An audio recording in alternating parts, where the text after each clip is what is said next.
ABC 6 Storm Tracker weather with meteorologist Bill Guile. Brought to you by the Preserve Sporting Club and Resort. Good evening, everyone. Hey, it wasn't too bad of a day out of the region. And once the showers cleared the region this morning, we saw the sun come out for the afternoon. We made it up to 64 degrees, well above normal. The normal high is 56 nowadays.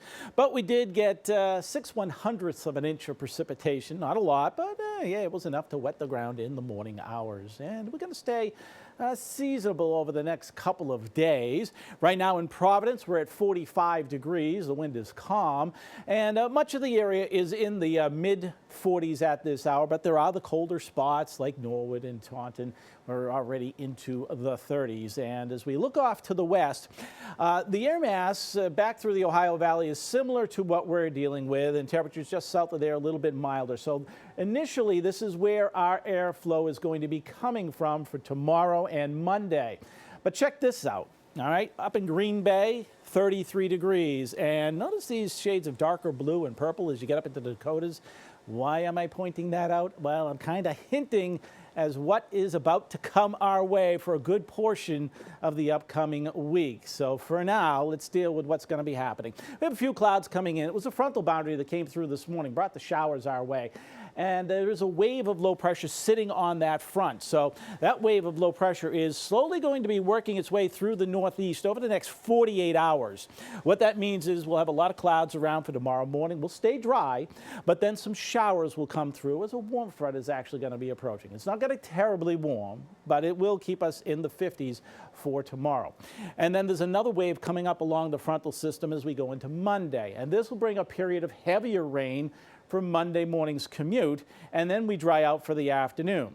And as we head on into Tuesday, here comes the cold air on the backside of this storm system, along with some rather gusty winds. You can see in the winds gusting between 35 and 40 miles per hour. But let's back it up. Let's break down what's going to happen right in the near term for you. So again, starting off tomorrow morning, temperatures getting underway, upper 30s, low 40s, just a lot of clouds around, maybe some sunshine early on if you're up early. But as we get towards the afternoon hours, after lunchtime, the first light showers will be moving through with our temperatures in the upper 50s and scattered showers lingering until the evening. So it's not going to be a complete soaking everywhere. It's just shower activity that's pretty much done during the evening. As we go into Monday morning, look at this. Okay, the morning commute, you could be dealing with some heavy rains. Now, this computer model is going to kind of shift where the heaviest rainfalls will be, but the idea is be prepared for some heavy downpours for the morning commute. And then as we get into the afternoon, a couple of lingering showers early on and then starting to dry out later in the day. Now look what happens as we go into Tuesday. These are high temperatures that are going to be showing up.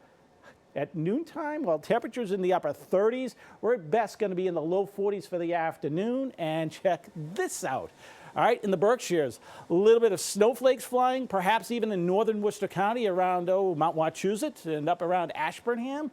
Wouldn't be surprised if you see a few wet snowflakes out in those locations. All right, rainfall amounts, again, depending on where those heaviest bands set up, you could see a ½ inch to 3/4 of an inch. Maybe 1 or 2 spots could get to an inch. Around the peripheries, it's generally 1/4 to a ½ inch, and that's what most of us will be seeing. But I mentioned those wind gusts on Tuesday, gusting 30 to 40 miles per hour, and with those temperatures only in the low 40s, oh, you know what that's going to feel like? It's going to feel like winter. And that cold pocket of air is going to be with us for most of the rest of the week, although slowly retreating just a little bit. So enjoy the 50s of tomorrow and Monday while we're dealing with off and on showers and periods of rain. But Veterans Day Tuesday is going to be a cold one with a high of at 43. It's going to feel like it's in the low 30s with those winds gusting. And then it stays mostly in the upper 40s to around 50 degrees from Wednesday right into next weekend. And another threat of showers maybe Thursday. Now, I'll tell you what, Bill, I almost felt obligated to go a couple extra miles on my run today, considering how nice it was, and also considering that look ahead at those low temps coming up this week. Yeah, do what you can to enjoy those milder temperatures because we're going to be bundling up, for getting ready for a winter's chill. And know what? I didn't think you were going to be saying the S word this soon in the season with the There are snow hints. coming up. Yeah, there are hints. Higher elevations, really, some wet snowflakes. It's a little It early. can hold off for a little bit. Come December, Christmas time, maybe we'll hope for a little white Christmas. That's but for when everybody now, wants it, yes. maybe we'll hold off for a little bit. Thank you, Bill, and I'll tell you